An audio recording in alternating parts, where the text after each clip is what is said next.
Tú digas, Pau.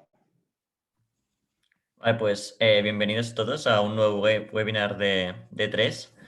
En este caso tenemos a Pablo Vinageras, que es counsel en Garrigas, y nos va a explicar un poco sobre todo el tema de tips y consejos a la hora de emprender. Así que ahora, Pablo, te cedo la palabra. Muchas gracias. Bueno, gracias por la invitación. Es un placer de compartiros una pincelada un poco de lo que hacemos y vemos y trasladaros unas reflexiones, yo creo que básicas de lo que se precisa en el marco de empezar un negocio, desarrollar una startup y al menos evitar que se cometan los típicos errores que siempre vemos que pasan y si no, al menos tener las herramientas para gestionarlos, porque siempre va a haber alguna traba o algún conflicto entre socios o inversores y lo importante es saber gestionarlo y tener las bases para hacerlo.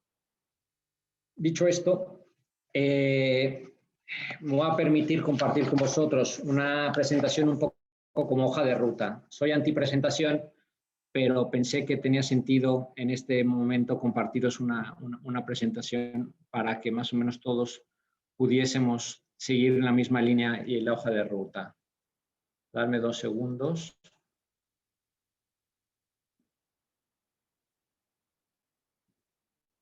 ¿La ven todos? Sí. Perfecto. Sí, se ve.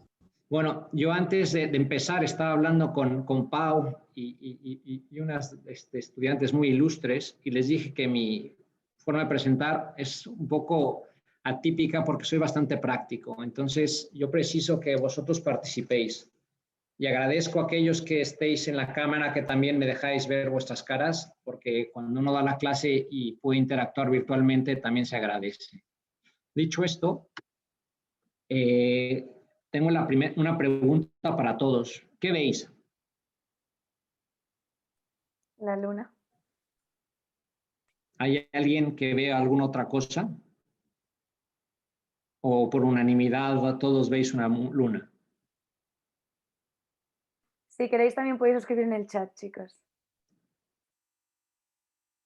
Marc, te veo dubitativo. ¿Qué piensas al respecto? Bueno, podría ser también una bola de hielo, perdón. Vale. Sí, con un fondo negro. Bien, Marc, bien. ¿Qué más? ¿Alguien más que ve una bola de hielo o alguna otra cosa aparte de la luna? Pues lo pregunto porque básicamente yo veo otra cosa. Yo veo un conejo. Y me vais a preguntar, ¿por qué veis un conejo? Porque yo, por mis orígenes, crecí en la Ciudad de México y a mí me explicaron de pequeño que los dioses se estaban peleando y uno se enojó con el otro y arrojó un conejo a la luna. Y curiosamente, desde la perspectiva de la luna, si lo ves de América, se ve desde aquí, desde Europa, pero sobre todo desde América, se ve claramente una imagen de un conejo acostado en la luna. Lo comparto porque es un claro ejemplo de que por más que todos vemos lo mismo, normalmente cada uno tiene un concepto, una reflexión o una visión distinta de lo que está viendo. Y siempre que empezamos en un proyecto con gente, con un equipo de trabajo o en una negociación, tenemos que tener como punto de partida que nuestra visión no es lo único y lo que estamos viendo no lo está viendo el otro exactamente igual. Por lo tanto, la primera reflexión que os comparto cuando vayáis a desarrollar una idea, un negocio, una startup, lo primero es que vuestra visión es muy válida, pero no deja de ser vuestra visión. Y parte del que un proyecto se desarrolle y tenga recorrido significa que tenéis que escuchar, tenéis que validar las ideas y sobre todo trabajar conjuntamente. Y si desde este primer punto de partida no lo tenéis claro, veo difícil que el proyecto pueda desarrollarse. Entonces, muchos de los errores que se cometen y temas de negociación es por eso, que nos enfocamos, nos encerramos en nuestra visión y no permitimos, somos sobre todo subjetivos y no objetivos. y tenemos que aprender a ser objetivos. Lo digo porque pasa más de lo que consideramos. A partir de ahí un poco comparto reflexiones básicas de lo que es un startup. Parto del supuesto que vosotros tenéis una básica noción. Si alguno tiene una pregunta en específico, puede interrumpirme y podemos dirimir. Estoy abierto a preguntas. No, por favor, no evitemos tener las preguntas hasta el final. Dentro de la vida de startup hay varias formas de desarrollarla. El bootstrapping es aquel proyecto que se desarrolla con recursos propios. Pasa más de lo habitual. Proyectos como Dell o Microsoft son ejemplos claros de que el bootstrapping funciona. Una de las reflexiones que cuando empieza el proyecto que suele también conllevar que en lugar de acercar o tener un contacto con los inversores, solemos apabullar a los inversores en lugar de tratarlos como lo que son. Y sobre todo que hay momentos para todo, hay momentos para compartir información y nosotros tenemos que estar preparados para que efectivamente nos pueda identificar como una potencial oportunidad de inversión. Por eso, entre otras cosas, os comparto los ciclos que hay en la etapa de una startup, desde una etapa inicial, que vamos a hablar de un MVP, que se valide el producto y que se tenga inversión por parte de Business Angels. Business Angels, para que tengamos una idea, normalmente son inversiones de hasta $500,000, pueden ser menos, pero normalmente son en esos parámetros y normalmente en estas primeras instancias se le denomina seed funding. Como podéis ver en la tabla, es importante que veáis sobre todo la línea azul, es lo que es la evolución del riesgo, que es justamente en estas primeras etapas donde el riesgo es mayor y justamente es donde entra pues lo que es el venture capital. El venture capital entra ya en una fase posterior y estamos hablando de inversiones superiores a $500,000. Hay otra cosa que os comparto. Nos llega mucha información de las empresas del Nasdaq y los unicornios de Estados Unidos. Lo primero que tenemos que pensar es que los mercados europeos, en contraposición al mercado estadounidense, son sumamente diferentes. Lo mismo pasa en mercados como Londres, mucho más maduros, o Berlín, o París inclusive, que mercados como Barcelona, que apenas nos estamos desarrollando.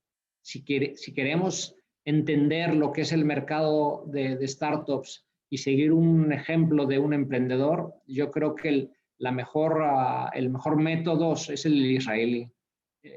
Yo creo que es de los mercados más maduros, mercados más serios, y es la forma donde, entre otras cosas, tienen una estructura y un desarrollo de trabajo diferente al que tenemos y creo que es mucho más válido. Perdona, Pablo, Hay que te tres. interrumpa. Sí, adelante. En relación a lo que has comentado del mercado israelí, ¿estás sugiriendo que, por ejemplo, si tienes una startup que, bueno, básicamente tú has aportado la idea, has aportado un plan de negocio, incluso tienes un capital mínimo para empezar, yo que sé, a desarrollar una aplicación, ¿sugieres que tenemos que ir a un mercado israelí para explotar? No, lo que sugiero es que lo tomes como hoja de ruta, como un ejemplo, porque tengo la sensación de que en el mercado catalán, español, ibérico, solemos ser demasiado impetuosos y nos precipitamos. Los mercados, inclusive los inversores, no están tan desarrollados como lo hay en Estados Unidos, ni tendrás una ronda A en un primer momento. Entonces, cuando hacía alusión a un mercado como el israelí, lo hacía porque hay un método de trabajo que creo que tenemos que aprender. Y yo creo que sería el nicho de desarrollo de mercado de hub de startups que Barcelona debería enfocarse. Lo digo para aprender. Si tú me dices para desarrollar una idea, depende de tu proyecto en cuestión. Ya hablaré un poco de lo que es la fase MVP y lo que antes de la MVP, de que te preguntes el propósito y cómo puedes tú inspirar al cliente y encuentres tu nicho de mercado. Ya es tu proyecto dependiendo de lo que es. No sé si será más local, si es escalable o no es escalable, o es un copycat.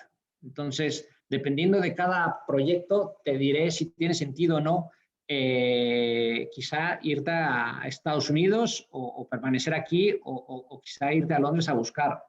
Al final depende de cómo está tu proyecto y cómo lo puedas enfocar. No hay una respuesta blanco o negro, ni 1, 2 y 3 y 4. Al final depende en cada caso en concreto. Me ha tocado casos de una startup que tenía un modelo de negocio que desarrollaba cajeros de Bitcoin. Al final entró en un proyecto de un acelerador en San Francisco, cambió el proyecto de MVP totalmente, tuvo mucho éxito. Dentro del éxito que tuvo la startup, se comprometieron con ciertas variables en el pacto de socios y al final, por más éxito que tuvieron, el éxito fue limitado porque al final acabaron fuera del startup. No voy a decir el nombre del startup a dónde están, pero al final acabó con otro proyecto y ya no desarrolló lo que sería cajeros de Bitcoin, pero te lo pongo ejemplo que puede ser una alternativa, pero tampoco es la solución o lo ideal irte a un mercado cuando quizá tu modelo de negocio no está lo suficientemente validado. Te lo pongo en ejemplo de un restaurante. Tú puedes tener una carta fenomenal y unos productos excepcionales, pero tu restaurante probablemente no tenga el recorrido que tiene que tener en la medida que no tengas clientes y tengas que tener consumo. Entonces, al final, cuando un inversor va a poner cierta cantidad o hacer una aportación a tu proyecto, es porque tiene algo, tiene un tracking. Y si no tiene ya un tracking en cuanto a ingresos, pues a lo mejor tiene consumidores o tiene un potencial en un sentido u otro.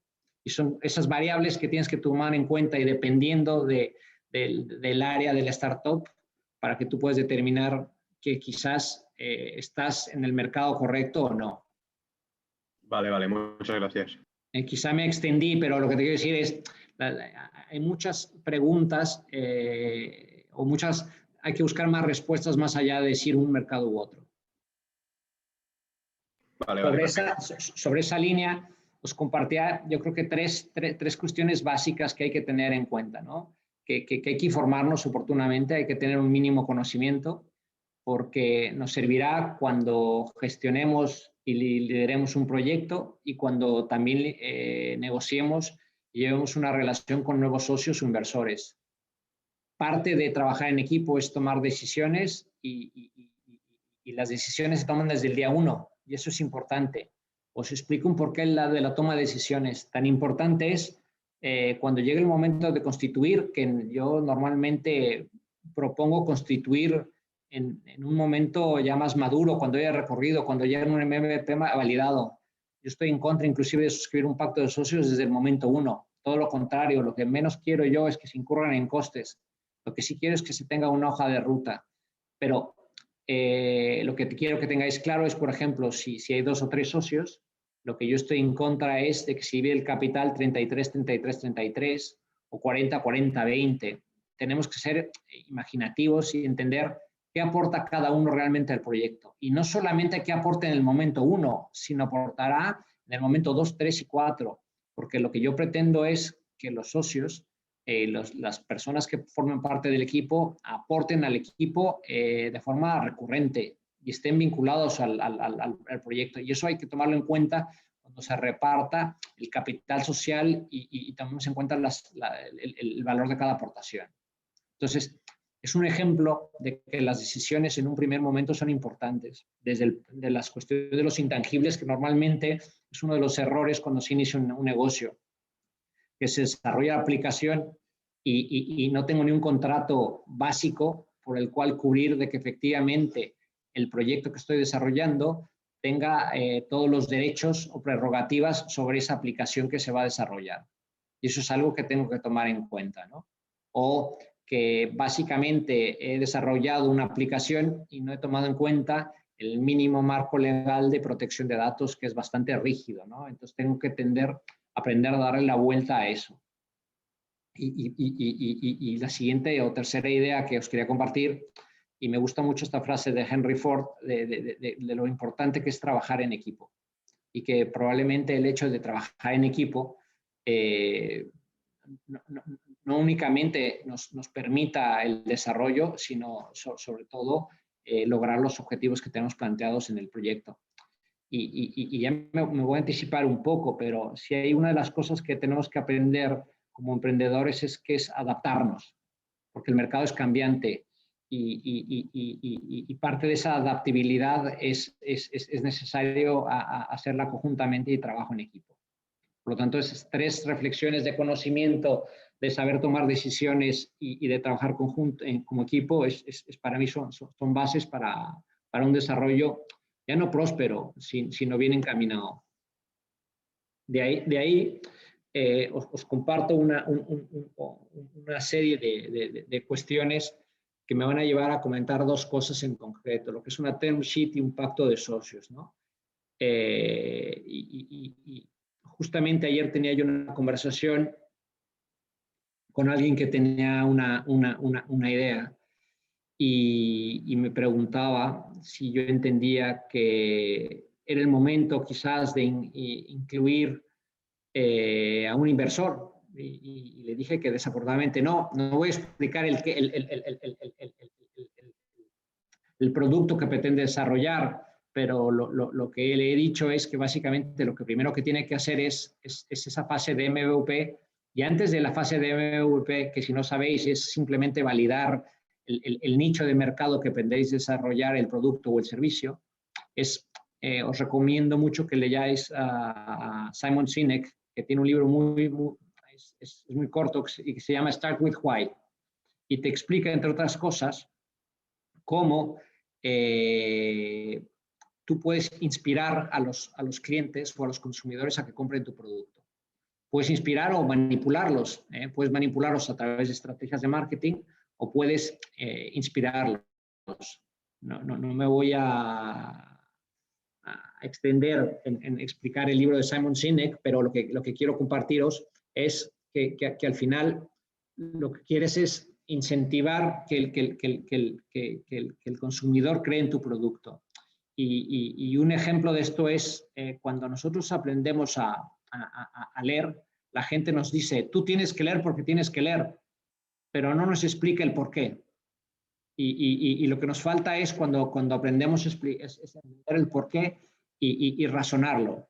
Y parte de ese razonamiento del why y entender el por qué es probablemente lo que nos dé al menos herramientas para identificar mejor el nicho del producto. Y es una de las cosas que hizo bien Steve Jobs. Y por eso su producto prevalece e inspira. Es algo que quieres tú tener. Y es a lo que toda startup pretende. A partir de ahí, yo creo que el 1, 2 y 3 que os recomiendo es partir de esa estructura, tener un equipo de trabajo y evidentemente antes de hacer cualquier otra cosa es desarrollar esta fase de MVP. Esto probablemente implicará tener costes, horas de trabajo, pero nadie va a invertir en vuestro proyecto si no tenéis horas de trabajo y probablemente si vosotros no habéis invertido tiempo, dinero y esfuerzo en vuestro proyecto. Y únicamente cuando ya tengáis validado el proyecto, yo sugeriría que penséis en una constitución de una sociedad. Y constituir una sociedad implica 2 cosas, implica responsabilidades, implica costes. Por lo tanto, en la medida que podamos posponer constituir un vehículo lo más posible, es recomendable. Eso no significa que muchas veces, y ahora me lleva al 4º punto, que es el term sheet y pacto de socios, que quizás establezcamos un documento sencillo de 3, 4 folios, donde establezcamos pactos entre las partes vinculantes, cuál es la hoja de ruta, qué se espera de cada parte y cuáles son los hitos de nuestro proyecto. Y a partir de ahí, una vez que se cumplan determinados hitos, ya podamos establecer o pretender constituir un ANICO. Muchas veces, hace poco, dentro del que nosotros somos asesores de TrenLab, que es una aceleradora de Renfe con Guaira, me pregunta una entidad la idoneidad de no suscribir un pacto de socios y al final básicamente le exhorté que el pacto de socios lo suscribiese ya en una etapa cuando tuviésemos una ronda de financiación ya más considerable, que por el momento inclusive con un term sheet podíamos hacerlo. No nos confundamos que el term sheet podemos usarlo de dos vías. El term sheet pura y dura cuando estamos en una negociación de una operación de M&A o de una ronda de financiación de una startup, normalmente es un documento mixto, que es vinculante y no vinculante. Y normalmente es vinculante en cuanto a contenidos de exclusividad y confidencialidad. Aquí yo lo que pretendo recoger es un sustituto del pacto de socios y que sea un documento puente que me permita el desarrollo y causalizar el compromiso de los socios hacia un proyecto, entre ellos mismos y hacia el proyecto. Y quizás, entre otras cosas, cubrir los intangibles, prever qué se espera de cada uno y, sobre todo, las reglas sobre las cuales el proyecto se desarrollará. Yo creo que eso es muy importante en los momentos iniciales y muchas veces eso no está. ¿Por qué? Porque tengo por experiencia, normalmente se enfocan los emprendedores en el desarrollo del negocio y se olvidan de cuestiones básicas legales. No digo que lo legal sea lo prioritario, pero lo que no puede ser es que lo olvidemos y lo dejamos a un lado, porque lo que pretendo es que la estructura legal me permita el día de mañana que el desarrollo de las startups pueda tener lugar y, sobre todo, evitar que probablemente un socio u otro deje de desarrollar o participar o aportar o determinar qué pasa si uno no está cumpliendo con lo que estaba previsto. Os desaconsejo equipos de trabajo grandes, normalmente no deberían de excederse de 3 o 4 personas. Ha pasado en muchos casos y yo creo que normalmente los equipos de trabajo que funcionan suelen ser de 3 o 4 o cuando mucho. Me cuesta ver startups, no digo que no lo haya, que tengan equipos de trabajo de fundadores de 5 o 6 personas, porque al final la gestión de personas es importante y es difícil gestionar que 6 personas aporten en la MVP de forma recurrente. Aquí os comparto una serie de ideas cuando llegue el momento de negociación de un term sheet ya directamente con un fondo de inversión. Me anticipo un poco, pero lo que os quiero dar es una simple reflexión, una pincelada de cosas que tomar en cuenta. Y normalmente la reflexión, el do's and don'ts, puede más el ímpetu del emprendedor que el ser objetivos y enfocarse en lo que tenemos que enfocarnos. Un ejemplo claro es, por ejemplo, lo que es la regla de follow the rule of three. Normalmente cuando estoy negociando un pacto de socios, yo tengo que elegir 3, 4 cláusulas que voy a luchar a muerte, pero el resto son cosas que muy probablemente son estándar, son de mercado o sé que van a tener. Por ejemplo, yo no puedo negociar porque ya sé que es estándar de mercado que un fondo de inversión tenga acceso al consejo de administración, que me establezca ciertas mayorías reforzadas o que tenga una liquidación preferente. Son cosas habituales que ya lo sé. Lo que yo puedo luchar es cuáles son las variables de esa liquidación preferente o que me permita, dentro de lo que cabe, desarrollar el negocio y que yo pueda tener cierta capacidad de maniobra con mi plan de negocio del startup. Esas cosas puedo negociar y cubrir, por ejemplo, mi permanencia, mi lock-up, o que no tenga yo más limitaciones en cuanto a mi participación del accionariado. Lo que os quiero compartir es, hay que ir bien acompañado, hay que ser objetivo y que nuestro ímpetu no nos sobrepase. También, en cuanto a hay que preparar nuestro proyecto. Normalmente cuando tenemos una startup, más allá de que podemos tener un term sheet, normalmente hay que tener documentos bien trabajados y al final el inversor invierte en el equipo. Por más que haya un proyecto escalable por más que haya cierto tracking y haya una buena idea, el inversor jamás realizará una aportación si no cree en el equipo. Y es muy habitual que si yo voy a invertir en el equipo, pues evidentemente hay unos compromisos de permanencia del equipo en el proyecto. Y eso, puedo negociar ciertas cosas, pero tengo que asumir que es así.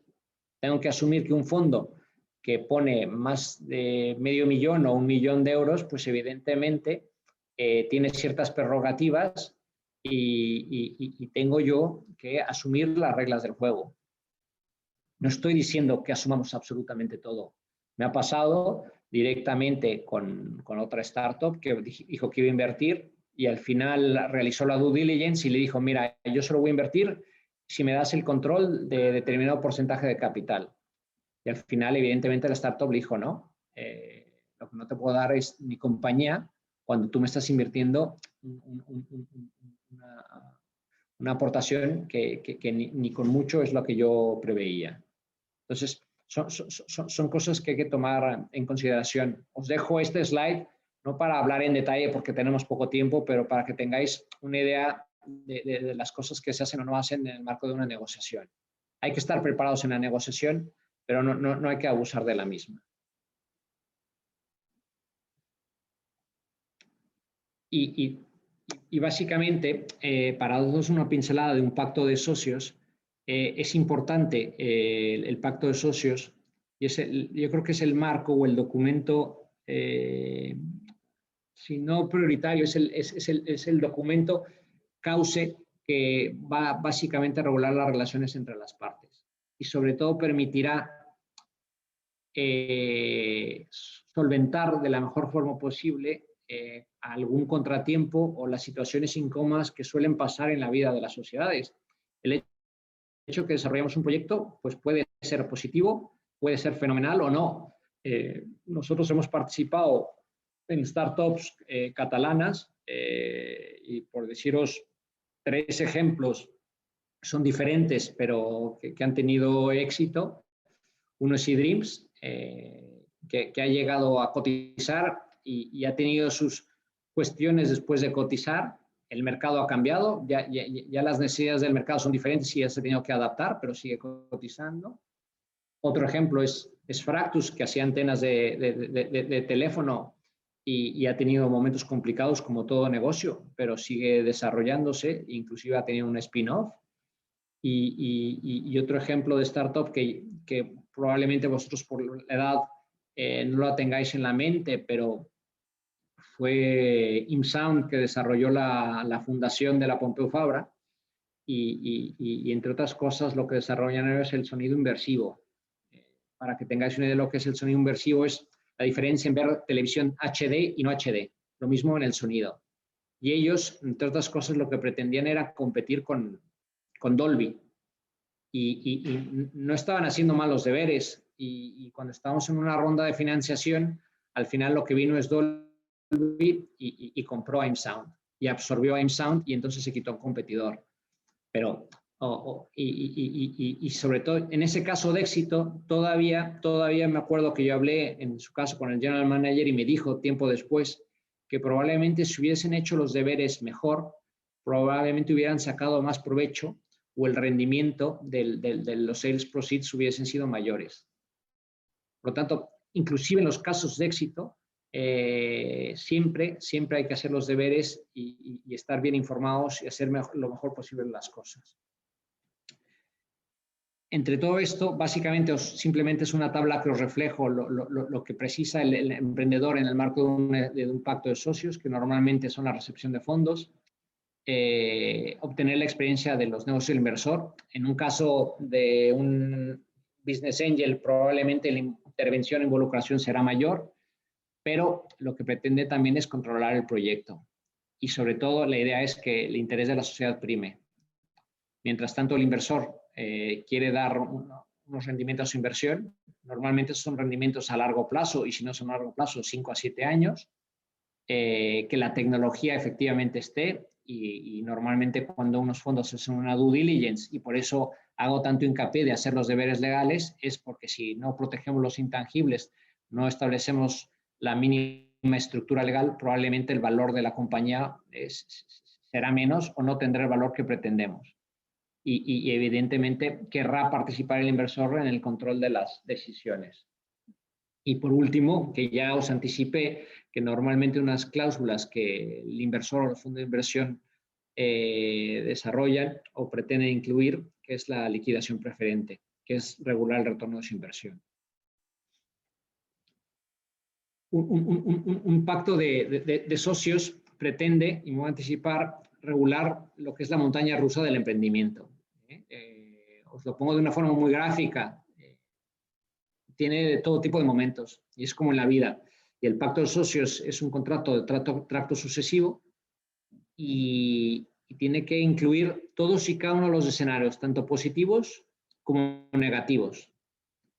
Por eso, un buen pacto de socios normalmente tiene que haceros un abogado que tenga una mínima experiencia y conozca un poco de startups, porque tienen que entender qué cosas son razonables y no son razonables para que la negociación sea fluida y sobre todo proteger los intereses de los inversores. Y no de los inversores quise decir, sino de los emprendedores, incluyendo cosas tan básicas como saber cuándo hay un tag along o una cláusula de drag along, o si es habitual o no cómo se gestionan los bloqueos, o una cosa tan básica que siempre yo os recomiendo, y es un ejemplo de cómo un pacto de socios se regula bien o mal.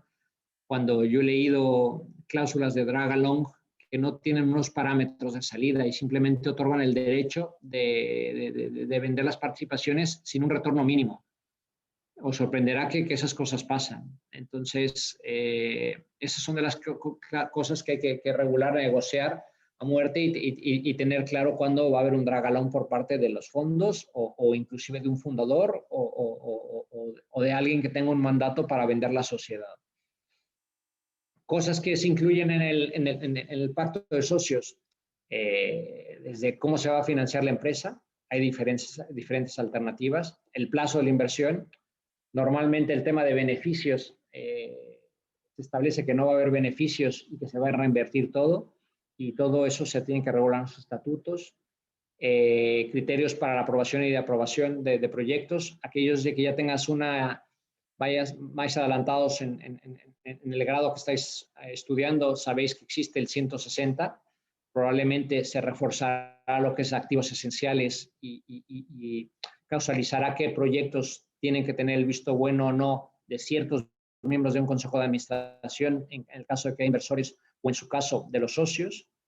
Evidentemente, la apertura de una nueva línea de negocio o la desinversión de un activo esencial, aprobación de presupuestos, la liquidación de negocio y temas tan importantes como la protección del know-how y propiedad industrial. Os doy un listado de cosas que se incluyen porque es habitual que todo esto se negocie en un pacto de socios, pero normalmente se protege no por beneficio de los fundadores, sino beneficio del proyecto y evidentemente de los inversores.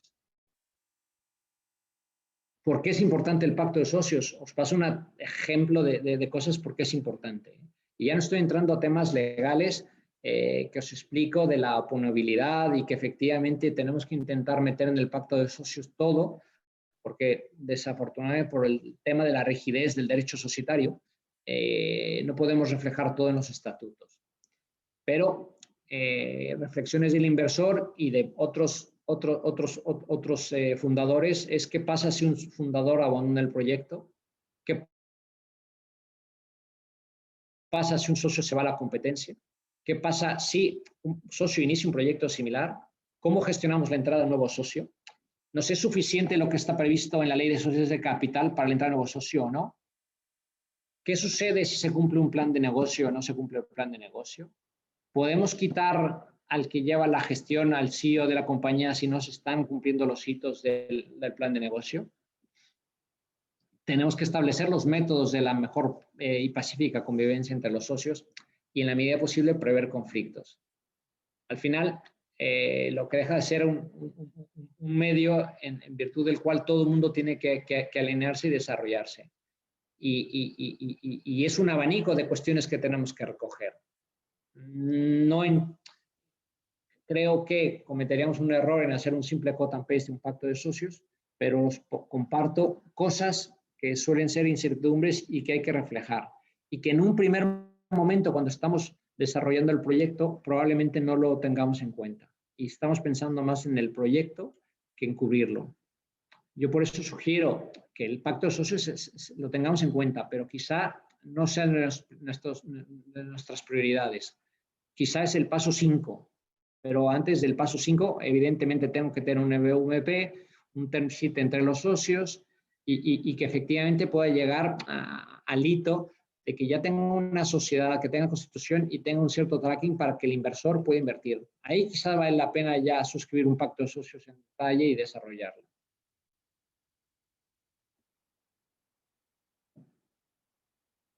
Esa es mi reflexión. No obstante, hay veces que por las cantidad de socios en fase de seed stage, por darle tranquilidad a familiares, amigos o entre otras cosas, se suscribe un pacto de socios más sencillo. También hay supuestos de un early stage, cuando un business angel solicita la suscripción de un pacto de socios. Aquí lo que hay que tener en cuenta es que muchas veces el business angel, o al menos algunos, solicitan cosas que no les repercute. Y lo que más me preocupa, y creo que lo que tenéis que tener en cuenta vosotros, es el valor que le deis a la aportación. Es muy importante que no exprimáis el valor en las primeras etapas de financiación de la compañía, porque eso puede repercutir en el valor futuro.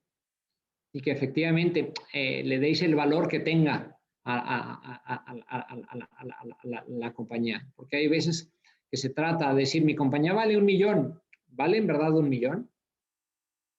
Los métodos para valorar una compañía son muy diferentes. La startup que una compañía pura y dura. Pero tengo la sensación de que muchas veces por mercado, por necesidad, exprimimos demasiado el valor y tratamos de darle más valor de lo que corresponde. Normalmente, y esto es ya cuando entra el private equity, ya la compañía ahí ya tiene recorrido propio y es más fácil valorarla y determinarla. Mi reflexión es hacer el pacto de socios cuando sea el momento determinado de la startup.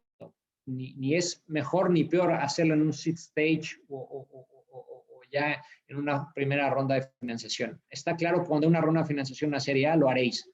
Pero lo que es importante es que esté claro las reglas del juego entre los socios para que todo el mundo tenga claro qué va a ser y sobre todo, si en el supuesto que algún socio incumpla, que tengamos las alternativas para desarrollarlo. Si me permitís, dentro de lo que es qué reglas básicas hay en el marco de desarrollo de una startup, yo creo que tiene que haber inversión. En la inversión, ya os dije, es en el equipo, en los fundadores. Tienen que trabajar en equipo, es muy importante.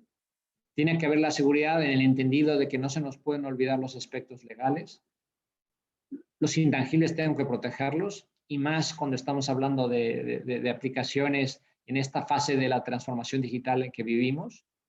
Y lo último, que quizás es lo que menos tenemos, es que tenemos que tener paciencia y saber adaptarnos a las necesidades del mercado, a las necesidades de la negociación y saber convivir con los inversores. Es parte de la vida del emprendedor. Para mí esas son las 4 reglas básicas en el marco de desarrollo de una startup. Insisto, mi idea era darles una mínima pincelada porque en media hora, 40 minutos no nos da para mucho. Pero ahora decirme vosotros qué preguntas tenéis en específico y un poco vamos hablando. Bueno, en primer lugar, muchas gracias. Ha sido muy interesante. Yo tenía una duda, o sea, hemos hablado mucho del pacto de socios, pero mi duda era respecto al NDA, al Non-Disclosure Agreement. O sea, tú, ¿a partir de qué momento recomiendas pues, empezar a firmar NDAs con posibles inversores o colaboradores para una startup? A ver, es una buena pregunta, pero es una buena pregunta y es complicado porque básicamente cuando tú vas con un inversor y ya tienes un proyecto más desarrollado, quizás sea reacio o reticente a suscribirte un NDA. idealmente, el NDA viene previo cuando estás en conversaciones con el inversor para suscribir una ronda de financiación, desde un business angel a un fondo o inclusive a un inversor tercero. Y la intención, como ya sabemos, es prevenir que se divulgue la información que se está aportando. Yo soy de la idea que un NDA siempre viene bien y que no deberíamos de hacer una guerra de un NDA. Al final, el NDA es bastante estándar y básico. Tiene que tener lo que tiene que tener. Regula si es recíproco o no es recíproco.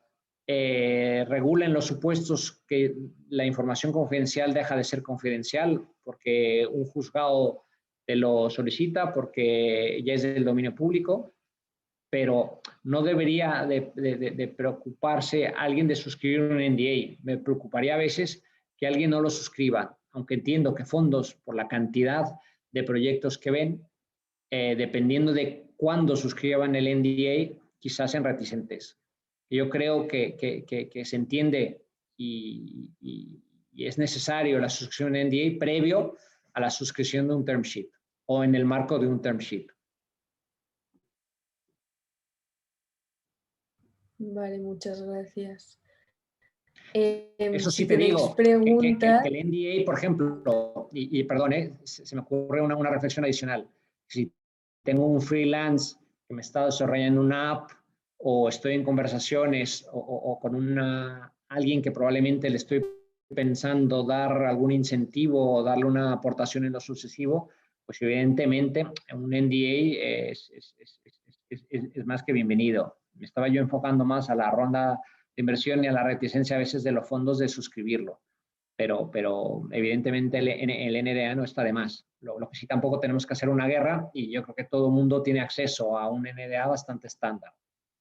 Es importante la definición de qué es información confidencial. Y en relación a esto, tú irías a un inversor con un plan de negocio, con tu idea ya desarrollada, con ya casi un prototipo de tu producto y no le harías firmar absolutamente nada. No, es que yo se lo pediré, pero probablemente te diga, oye, si me estás pidiendo que invierta, déjame al menos ver porque él va a ver tu proyecto.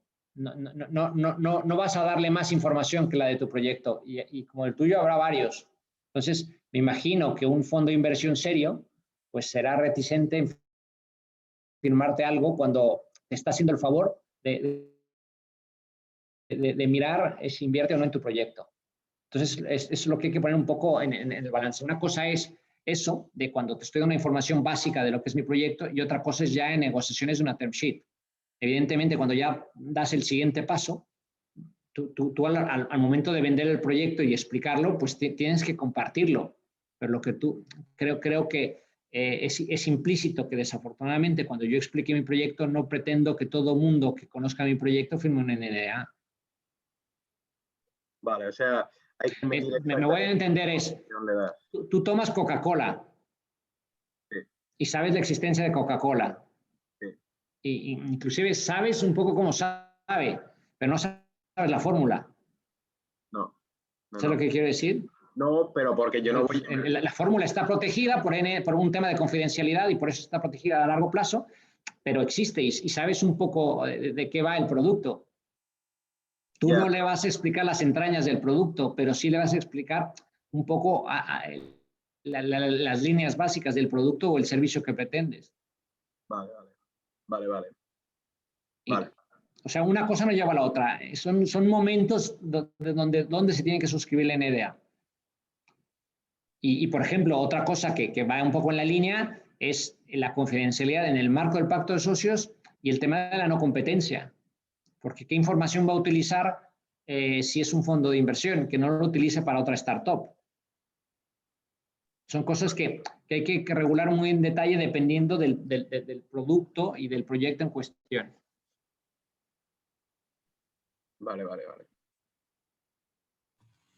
Yo tenía otra duda, Pablo. Antes has mencionado todo el tema de las fases del MVP, después Venture Capital y las distintas fases. ¿Aconsejas esperar hasta el MVP para constituir ya bien la sociedad y todos los pactos? ¿O Yo ya sí. anteriormente? Yo soy de la idea de que, porque me ha pasado, que básicamente muchas compañías han constituido, otras, por ejemplo, he visto que han constituido cooperativas por temas de inversión o subsidios que te dan por productos de NISA. Yo lo pospondría lo más posible. ¿Por qué? Porque hay temas, tiene unos costes básicos ya el tener una sociedad, por más que sea el capital de 3.000, tiene unos costes de mantenimiento, hay obligaciones fiscales, hay responsabilidades de ser tu administrador. Y como tales, yo intentaría posponerlo lo más posible. Y que cuando exista la sociedad, exista porque básicamente ya está justificado que hay un desarrollo, porque yo tengo que sacar una factura, porque tengo clientes. Vale, o sea, sería esperar hasta que hubieran ya... Pero no es indispensable desde el ejemplo. ¿Tú sabes cómo empezó Nike? Nike empezó con un compromiso de una servilleta entre los socios. Yo no te digo que vayas al extremo de la servilleta, pero sí te digo que tengas 3 o 4 folios de unas reglas básicas de cómo funciona, y cuando se llega a un determinado hito, pues todos nos obligamos a suscribirlo y será un contrato privado entre las partes. Que no deja de ser un pacto de socios más limitado, pero estás estableciendo los artífices, pero no ha incurrido en el coste de una constitución. Vale, perfecto. El coste de una constitución son los 3.000. Que se quedarán, pero al final es también el desarrollo y esa caja dura lo que dura. O sea, Entonces, si lo he entendido bien, o sea, puedes posponerlo, por ejemplo, hasta que tengas que hacer, por ejemplo, tu primera factura a un cliente. ¿O hasta qué punto podrías posponerlo legalmente? A ver, yo sugiero que hasta que tengas que hacer conmigo la primera factura. No te estoy diciendo que quizás en una primera fase sea uno o dos fundadores, la factura la haga de forma individual, porque tampoco es que tienes una facturación de forma recurrente, depende del importe de las facturas y qué perspectivas tienes del negocio. Es decir, el hecho de que tengas una factura no significa que tú constituyes una sociedad, porque por más que tengas una factura, quizá no está lo suficiente validado, no tiene el recorrido que quieres crear en ese momento. Vale. O sea, es uno de los elementos, pero hay que atender a que efectivamente hay una sustancia para que efectivamente se constituya. Yo lo que normalmente propongo es que lo legal vaya de la mano del negocio. Y muchas veces o le dan prioridad a uno u a otro. Pero lo que no veo es que tú constituyas desde el minuto 1 si quizá todavía no estás en ese momento. No quiero que incurras en ese coste. Al menos yo hago casi de mentor en esas primeras fases. Te sugiero que no lo hagas. Vale, perfecto. Yo no gano nada con que básicamente constituyas y el día de mañana básicamente tengas una sociedad o un cascarón. Perdona, Pablo, se te ha Lo que quiero es que tu negocio funcione, se desarrolle. ¿Ahora? Sí, ahora. Lo que pretendo es que el negocio se desarrolle y vaya pegado de un mínimo marco legal. Vale. Proporcional a la fase que estás desarrollando el proyecto. Vale. ¿Y la figura del autónomo, como, o sea, la verías? La figura del autónomo es complicado porque vivimos en un país donde el autónomo está castigado. Entonces, no te voy a mentir y te lo dirá cualquier autónomo, y más en este momento del COVID, el que ha sufrido más y sufre más es el autónomo. Entonces, requiere una inversión propia, es una alternativa y quizás es una fase preliminar a desarrollar una startup.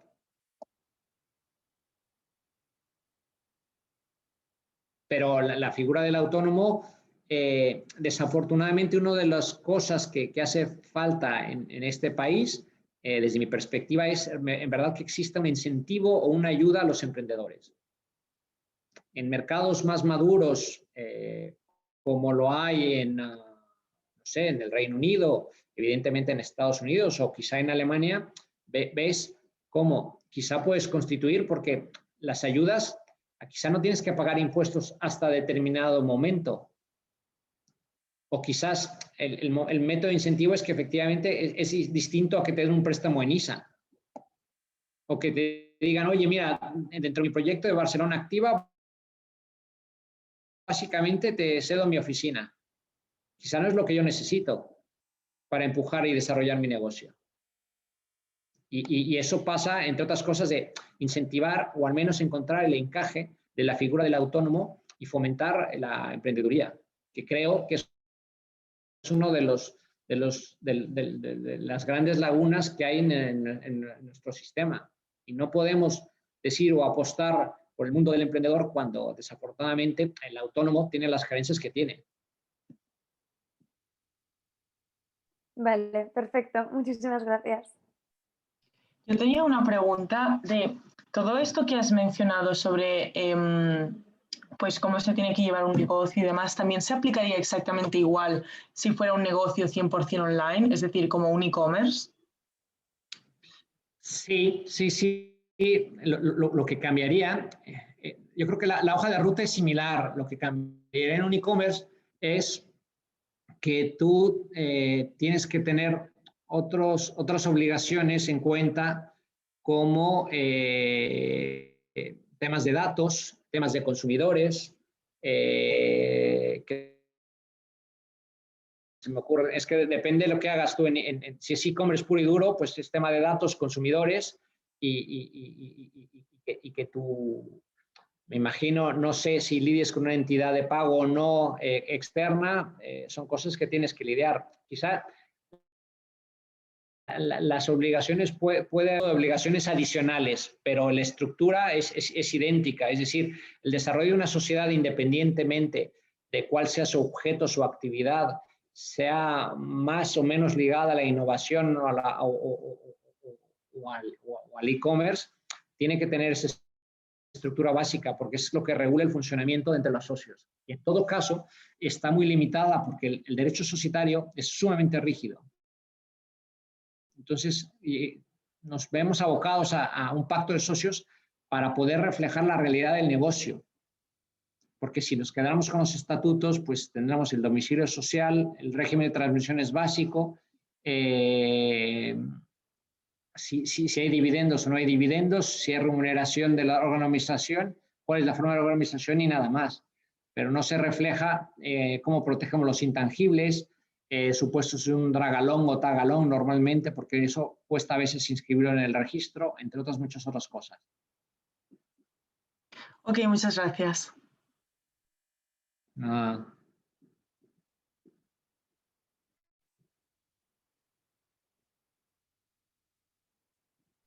¿Alguien más tiene alguna pregunta?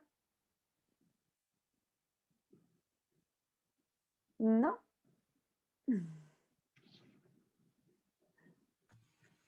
Pues yo creo que ya, si no hay más preguntas, podríamos ir cerrando este webinar. De nuevo, muchas gracias, Pablo, por prestarte a realizar el webinar y a todos vosotros por asistir. Así que eso, muchísimas gracias. Cualquier cosa, pues tenéis mis datos de contacto, me podáis preguntar y al menos una primera reflexión intentaré darosla. Muchas gracias. Gracias. Que vaya bien. Gracias. Hasta luego.